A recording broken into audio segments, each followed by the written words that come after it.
Stop watching in 30 seconds. I dare you. Because here is what 95% of people do not know. When your brain screams, "I am exhausted," you are only 40% done. That is not just words to make you feel good. That is the 40% rule. And it comes from the only man alive who finished Navy SEAL training, Army Ranger School, and Air Force tactical training. All three of them. His name is David Goggins. His book is Can't Hurt Me. And if you have ever quit a diet, a workout, a business, or a dream, the next 35 minutes will make you angry at yourself. Not because you are weak, because you have been lied to by your own mind. This is Think in Pages. Today we do not just talk about the book, we change how you think. Here is the first true thing you need to know. David Goggins was 300 pounds. He stuttered. He was hurt badly as a child. And he still became the toughest man alive. So, your excuse? Gone. Let us go. The childhood that made him strong. Most self-help books start with a happy childhood, a loving family, one moment that changes everything. Can't Hurt Me starts with a terrible story, because tough people are not born. They are made through hard times, real hard times. David Goggins was born in 1975 in Buffalo, New York. His father, Toughness, ran a roller skating place, but that was a front for selling drugs. During the day, families skated to bad music. At night, Toughness beat David's mother, Jackie, so badly that young David learned to tell the difference between a punch and a slap before he could read. Think about that for a moment. Before he knew how to read words, he knew how to read violence. One of the saddest parts of the book describes how David and his older brother had to clean the skating rink floors until 3 in the morning. While other kids slept, these two boys scraped gum off the floor. If David cried, his father hit him harder. If he did something wrong, he was told he was worthless. Not just once, every single day. Think about being 7 years old, tired, scared, and the person who should protect you is the one you fear the most. That is not a childhood. That is a survival camp. When Jackie finally ran away with her 2 sons, life did not get better. They had no money. David was years behind in school. He stuttered so badly that other kids laughed when he tried to say his own name. David. 2 sounds. And he could not get them out without freezing up. So here is a question for you. If you lived that life, would you be successful? Or would you make excuses? Most people would give up. They would say, "I did not have good parents. I did not have money. I did not have confidence." And they would be right. But they would also be choosing to stay stuck. Goggins almost gave up. He says so himself. But instead of becoming a victim, he became someone who hunted down his own weaknesses. He looked at his past and said, "That is fuel for me." And let me tell you, his fuel tank was completely full. The first lesson from Can't Hurt Me is this: your past is not a reason to fail. It is information. It is proof of what you survived. And if you survived something once, you can use it as proof that you can survive something again. Goggins calls this the cookie jar, but we will get to that later. For now, just sit with this idea. The worst thing that ever happened to you is not your ceiling. It is your floor, and you have already stood on it. 300 pounds of shame. Fast forward to 1994. David Goggins is 19 years old. He works as a bug sprayer in Indiana. He weighs 300 pounds. He eats fast food for breakfast, lunch, and dinner. He sleeps in his truck because he cannot pay for an apartment. This is not the start of a tough guy story. This is the start of a person who is slowly losing his life. One night, Goggins is spraying for roaches in a run-down apartment building. The carpet is stained. The walls are cracked. And on a small TV sitting on some boxes, a Navy SEAL ad plays. Black uniforms, fast boats, men who do not flinch. Now most people would laugh.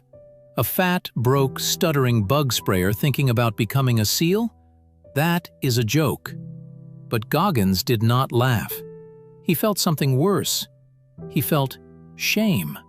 Not the bad kind of shame that makes you hide, the useful kind, the kind that says, you can do more, and you know it. He looked at himself in the truck window, pasty skin, double chin, dead eyes, and he said out loud, "You are a fat nobody, but you do not have to die that way." That moment changed everything, because before you can change your life, you have to admit that you are the one who broke it, no one else. Not your father, not your money problems, not your bad luck. You. Goggins lost 106 pounds in 3 months. Let me say that again, 106 pounds in 90 days. He did not use a personal trainer. He did not follow a meal plan from a nutrition expert. He starved himself. He ran until he threw up. He worked out 2 times a day in a garage with no air conditioning. He read books about SEAL training while eating plain chicken and broccoli for the 30th meal in a row. When he walked into a recruitment office and said, "I want to be a SEAL," the recruiter laughed. A 300-pound bug sprayer with a stutter? You have a better chance of flying to the moon. Goggins did not argue. He just kept training. He joined the military. He went to boot camp. And then he got to BUDS. That stands for Basic Underwater Demolition SEAL Training. And reality hit him harder than a baseball bat to the ribs. He was still too skinny from his crash diet. His stutter came back when he got stressed. He could not keep up with the younger, stronger, faster guys, and he failed. Not once, 3 times. That is right. David Goggins quit. More than once. And this is where Can't Hurt Me is different from every other motivational book. Goggins does not pretend he was born tough. He was broken. He failed. He quit. And then he decided to take responsibility. He invented something called the accountability mirror. Here is how it works. Goggins put sticky notes on his bathroom mirror. Every morning and every night, he stood in front of that mirror and asked himself 3 questions. Did I give 100% today? Did I cut any corners? Did I lie to myself? No one else saw those answers, just him. And that is the point. You can lie to your boss. You can lie to your wife or husband. You can lie to your followers on social media, but you cannot lie to that mirror, not if you are serious about becoming tougher. Try this tomorrow morning. Write 1 hard truth about yourself on a sticky note. Put it where you cannot avoid it. Then ask yourself, what am I going to do about it today? Hell Week and the 40% rule. Now we get to the moment that changed everything. Hell Week. Hell Week is part of BUDS training in Coronado, California. 5.5 days of non-stop punishment. No sleep, no dry clothes, no quitting without feeling ashamed in front of everyone. The teachers do not let you sleep. They do not let you warm up. They do not care if you have blisters, broken bones, or are freezing cold. Their job is to break you. And they are very, very good at their job. Goggins' class started with 220 men. By Hell Week, maybe 100 were left. By the end of Hell Week, less than 50. But here is what Goggins does not tell you at first. He almost quit, too. Middle of Hell Week, 2 in the morning, water temperature 58 degrees, wind making it feel below freezing.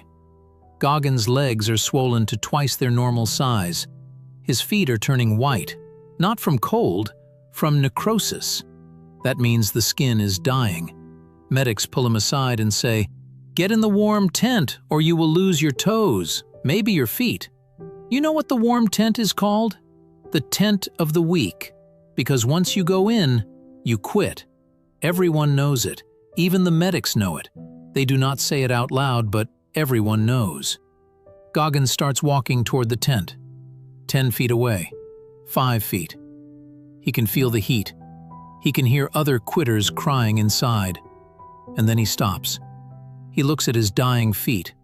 He looks at the tent, and he thinks, "My mind is trying to kill my body.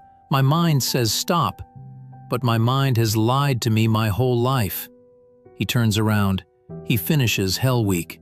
He keeps his feet, just barely. And from that moment, the 40% rule was born. When your mind screams, "I am done," you are only 40% done. Let me say that again, because your brain will try to reject it. When every part of you screams, "No more," you have 60% left. This is not just a nice idea. This is how the body works.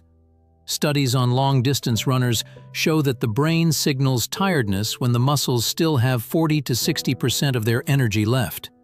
The brain is trying to protect you. It is trying to keep you safe. But safe is not the same as capable. Goggins learned to ignore that signal. He learned to separate the feeling of being tired from the truth of how much he had left. He learned that his mind was lying to him, and he stopped believing the lie. Here is your challenge for today. The next time you want to stop working out, or working, or studying, double your time. If you were going to run for 10 minutes, run for 20. If you were going to write for 30 minutes, write for 60. Prove your mind wrong, just once. Because once you prove it wrong, you can never fully trust it again. And that is when you become dangerous. The cookie jar. Goggins has a second tool. It sounds soft, but it is tough. He calls it the cookie jar. Every time Goggins survived something hard, a beating, a failed test, a time he almost quit, he put that memory in the jar. Not a real jar, a mental jar. He built a collection of past hard times that he had gotten through. Before a 100-mile race with a broken foot, he reaches into the jar and pulls out a memory. I survived Hell Week. I survived my father. I survived being 300 pounds. This is not just positive thinking. This is proof. Your brain cannot argue with proof. Psychologists call this remembering your own strength. Remembering past successes releases good chemicals in your brain and lowers stress. You stop seeing new hard things as threats. You see them as just another hard thing. And you have already beaten hard things before. Goggins figured this out before the scientists even studied it. He learned that his memory was a weapon, not a wound. Start your cookie jar tonight. Write down 3 hard things you finished in the last year. Not things you started, things you finished. Read them before any big challenge. And here is the twist. When you are struggling in the middle of something hard, do not add future goals to the jar. Add past wins. You have already been strong. You just forgot. Goggins used the cookie jar all the time. Before every part of SEAL training, before every long race, before every time he had to speak in public where his stutter could come back. He reached into the jar and reminded himself, I am not the scared kid anymore. I am the guy who refused to quit. You can do the same thing. The only difference between you and Goggins is that he built the jar before he needed it. Most people wait until they are already drowning to learn how to swim. Goggins practiced drowning so that the real thing felt normal. Broken body, strong mind. After the SEALs, most people would stop. They would write a book, start giving speeches, and live off what they did in the past. Goggins did the opposite. He found ultra-marathons. Not for fun, for punishment. He ran the Badwater 135. That is 135 miles through Death Valley in July. Temperatures reach 130 degrees. Runners pass out. Some see things that are not there. Goggins finished 5th, without training the right way. Then he ran the Leadville 100 miles at 10,000 feet high. Then the Hurt 100 in Hawaii, mud, tree roots, jungle, no sleep. Then he completed the Ultraman, 320 miles over 3 days. Here is what they do not put in the highlight videos. Goggins did most of these races with heart problems that no one knew about. His kidneys stopped working during many races. He ran on broken feet so badly that doctors said he should not even walk, let alone race. Doctors told him to stop. His wife begged him to stop. His body screamed, "Stop!" He kept going. Why? Because Goggins made a deal with himself. I will not be trapped by my own weakness. He broke the world record for pull-ups. 4,030 pull-ups in 17 hours. His hands were torn open, blood dripped onto the floor. He kept going. Now, I need to be honest with you here. Goggins is extreme. He says so himself. He is not telling you to destroy your body. He is showing you what is possible when fear stops telling you what to do. The lesson is not that you should run 100-mile races with broken feet. The lesson is that pain is information, not a command. Your body says "stop" as a suggestion. You are allowed to say no. Most people live their whole lives without ever finding out what their real limits are. They stop when they feel uncomfortable. They stop when they are bored. They stop when they say, "I don't feel like it." And they call that their limit. But it is not their limit. It is just their fear wearing a disguise. Goggins found out that his limits were much further out than he thought, and so will you. The only way to find out is to keep going when everything in you wants to quit. Hardening your mind. Goggins has a third tool. He calls it hardening your mind. Just like your hands get calluses from rubbing against things, your mind gets tough from doing things on purpose that are not fun. You have to look for things that are hard, not run away from them. Goggins runs without headphones. No music, no podcasts, just his own breathing and his own thoughts. He says headphones are a distraction from the talk you should be having with yourself. He works out before breakfast, every single day. He does not wait to feel like it. He does not wait for the perfect time. He wakes up and he does the hardest thing first. He takes cold showers, not because he likes them, because they are hard. And every time he stands under cold water, he is teaching his brain that hard things are not emergencies. Most people wake up and ask, "What do I feel like doing today?" That is a losing game. Feelings change, motivation goes away. Discipline is the only thing that stays. Goggins asks, "What is the hardest thing I can do right now?" Then he does it. Here is a 7-day challenge for you. Day 1, wake up at your first alarm, no snooze button.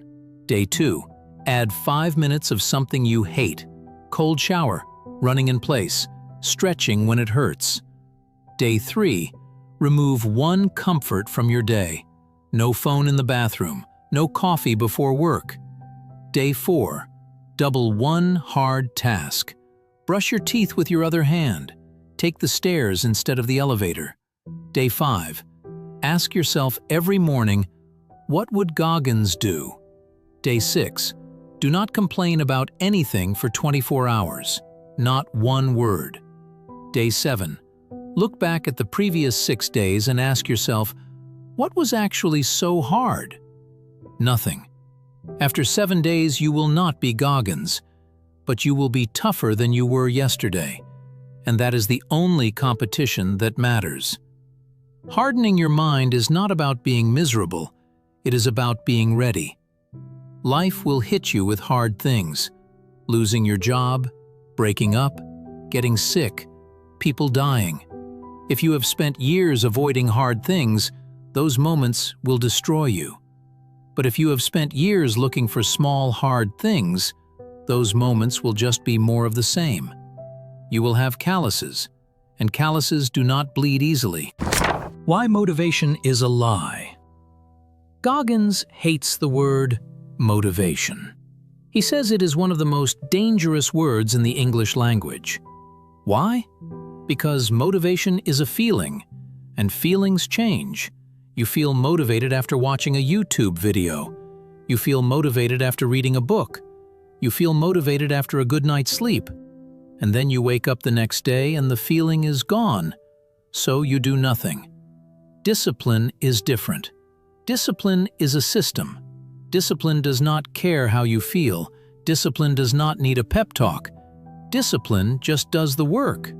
Goggins does not wait to feel motivated. He takes action no matter how he feels. If he feels tired, he works out anyway. If he feels scared, he speaks anyway. If he feels like quitting, he stays anyway. Here is the difference between motivation and discipline. Motivation feels good. Discipline feels hard. Motivation comes and goes. Discipline stays no matter what. Motivation needs a pep talk. Discipline needs a schedule. Motivation quits when it gets tired. Discipline keeps going. This is the end of excuses. You do not need a better playlist. You do not need a life coach. You do not need a new notebook or a vision board or a morning routine that takes 2 hours. You need a mirror, a cookie jar, and a decision to stop making deals with your weakness. Goggins says, motivation is crap. Motivation comes and goes. When you are driven, whatever is in front of you will get destroyed. Driven is different from motivated. Driven means there is no plan B. Driven means failure is not an option because you already failed and you are not doing it again. Driven means you have decided that the pain of staying the same is worse than the pain of changing. Most people never get driven because they always leave themselves a way out. I will try this diet. I will try this business. I will try this relationship. The word try is the way out. Trying gives you permission to fail. Goggins does not try. He does. And if he fails, he does it again, and again, and again. Comfort is a trap. Goggins learned something else during his years of suffering. Comfort is a trap. When you are comfortable, you stop growing. When you stop growing, you start dying. Not your body, your mind. You become soft. You become scared. You become someone who needs everything to be easy.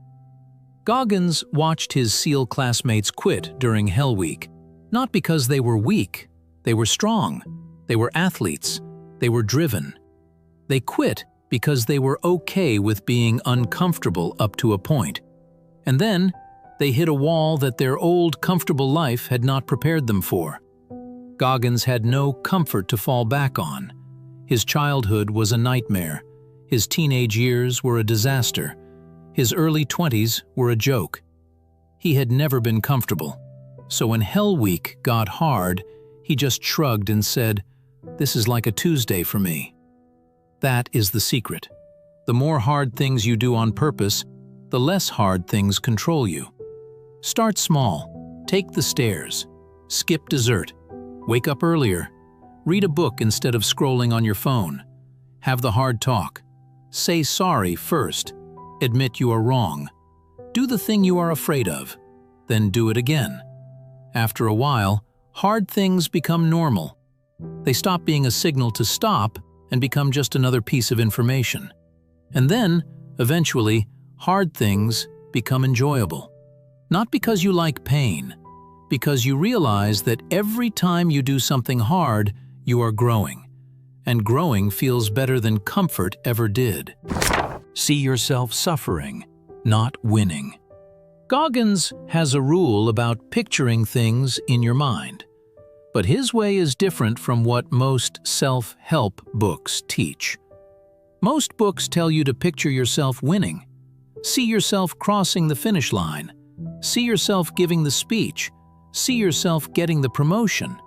Goggins says that is a waste of time. Picturing yourself winning makes you soft. It gives you the reward before you do the work. And when your brain gets the reward early, it stops pushing. Instead, Goggins pictures himself suffering. He pictures the worst possible outcome. He pictures himself failing, hurting, bleeding, and still going. Before every race, he sits alone and imagines every bad thing that could happen. his legs cramping, his feet getting blisters, his stomach rejecting food and water, the sun burning his skin, the cold freezing his fingers. And then he imagines himself not stopping. He imagines himself taking one more step, and one more, and one more. By the time the race starts, the worst has already happened in his mind. Real life is easier. Try this before your next hard thing. Sit down for 5 minutes and imagine everything going wrong. Do not skip the details. Feel the frustration, feel the pain, feel the embarrassment, and then imagine yourself continuing anyway. When the real challenge comes, you will have already survived it in your mind, and your mind will believe you. The voice in your head is not your friend. Goggins learned one more lesson that changed everything. The most important talk you will ever have is the one you have with yourself when no one else is watching. When you are running alone at 5 in the morning, when you are sitting in your car before work, when you are lying in bed unable to sleep. That voice in your head, the one that tells you to stop, to rest, to quit, to eat the cake, to skip the workout, to watch one more episode. That voice is not your friend. That voice is your fear, and your fear wants to keep you small. Goggins calls that voice the governor, like the governor on an engine that limits how fast you can go. Your brain put a governor in place a long time ago to keep you safe. But what kept you safe as a child is now keeping you stuck as an adult. The 40% rule is about overriding the governor. It is about telling that voice, "Thank you for your input, but I am driving now." Every time you override the governor, you make it weaker. Every time you do the thing you are afraid of, the voice gets quieter. Every time you push past the point where you normally quit, you set a new normal. The first time you run an extra mile, it feels impossible. The 10th time, it feels normal. The 100th time, you forget that you ever thought it was hard. That is hardening your mind. That is the 40% rule. That is how David Goggins went from a 300-pound bug sprayer to the toughest man alive. Not because he was born different, because he decided to become different. And then he acted on that decision every single day for years. The pull-up record. Let me tell you about Goggins and the pull-up record. In 2013, Goggins decided to break the world record for pull-ups in 24 hours. The record was just over 4,000. That is one pull-up every 21 seconds for an entire day. He trained for months. He tore his hands open so many times that he lost feeling in his fingers. He ripped off his calluses and kept going. He bled on the bar so often that they had to clean it between tries. On the day of the attempt, he started strong. 1,000 pull-ups, 2,000, 3,000. By the time he hit 4,000, his hands were destroyed, skin hanging off, blood dripping onto the floor. The medical team told him to stop. His wife told him to stop. His body told him to stop. He kept going. He finished 4,030 pull-ups, 17 hours, a world record. Afterward, doctors told him he had torn the tendons in both hands. They told him he might never have full grip strength again. They asked him why he did not stop. Goggins said, "Because my mind told me to stop, and I do not trust my mind." That is the 40% rule in action. His mind said, "You are done." He said no, and he proved that his mind was lying. You will never find out what you are capable of until you ignore your mind. Not once. Every single time. Stay hard. Goggins has a phrase that he says over and over, "Stay hard." It sounds simple, it sounds like a bumper sticker, but it is not simple. Stay hard means stay uncomfortable, stay hungry, stay unhappy with where you are, stay unwilling to settle. Most people spend their lives trying to make things easier. Softer pillows, faster internet, bigger screens, better snacks. And the easier life gets, the softer they become. Goggins says the opposite. Make life harder on purpose. Take the cold shower, run the extra mile, read the hard book, have the awkward talk, wake up earlier, eat less, train more, complain less, do more. Stay hard does not mean be miserable, it means be ready, because life will get hard whether you want it to or not, and when it does, you can either be soft and break or hard and bend. Goggins bent again and again, and he never broke. The after-action report. Before we finish, I want to give you one more tool from Goggins. He calls it the after-action report. After every hard event, whether he succeeded or failed, Goggins sits down and writes out what happened. What went well? What went wrong? What he will do differently next time? No excuses, no blame, just the facts. Most people skip this step. They finish something hard and they collapse with relief. They do not think about what happened. They do not learn. They just move on to the next thing. Goggins says that is a waste of suffering. If you are going to suffer, at least get better from it. Try this after your next hard thing. Whether you succeeded or failed, write down 3 things you learned. Not what you wish had happened, what actually happened. Be honest, be tough, and then use those lessons to make your next hard thing easier. Suffering without learning is just pain. Suffering with learning is growth. Conclusion. Goggins wrote, "Can't hurt me," for one reason. Not to make you feel good, to make you face the truth. Every page asks the same question. What are you going to do with the time you have left? Are you going to stay comfortable and small? Or are you going to do hard things on purpose and grow? The 40% rule says you have more than you think. The accountability mirror says you are lying to yourself. The cookie jar says you have already survived worse. The after-action report says you can learn from everything. Hardening your mind says hard things are the path. The question is not, can you be like Goggins? The question is, are you willing to do hard things to reach your own potential? Most people will not. They will watch this video. They will nod. They will feel motivated for an hour.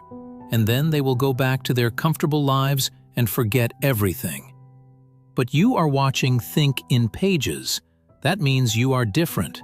That means you are ready to stop making excuses. That means you are ready to find out what you can really do. So here is your 24-hour challenge. Do one thing your mind says you cannot. Just one. Run one more mile. Make one more sales call. Write one more page. Have one more hard talk. Do not make deals. Do not give up. Then put that win in your cookie jar, because now you have proof. Proof that your mind lies. Proof that you are stronger than you think. Proof that the 40% rule is real. David Goggins says, you own your own future. You just have to be willing to suffer for it. So suffer. Just a little. Just today. And then tomorrow, suffer a little more. Build the calluses. Fill the cookie jar. Ignore the governor. Stay hard. Because when nothing can hurt you, nothing can stop you. Before you go, here is something that will take you 3 seconds, but it means the world to this channel. Hit the like button. Not because YouTube asks you to, because it tells the algorithm that Think in Pages is worth showing to more people who need this message. And if you made it to the end of this 35-minute video, you are exactly the kind of person I made this channel for. So do me one more favor. Hit subscribe. Turn on the bell, because I put out a video like this every single week. Deep dives into books that change how you think. No fluff, no fake motivation. Just pages and pages of what actually works. And if you know one person who keeps quitting at 40%, send them this video. Share it. Tag them. Because sometimes, the only thing standing between someone and their potential is hearing the right message at the right time. That is what Think in Pages is for. Thank you for watching. Thank you for being here. Stay hard. I will see you in the next page.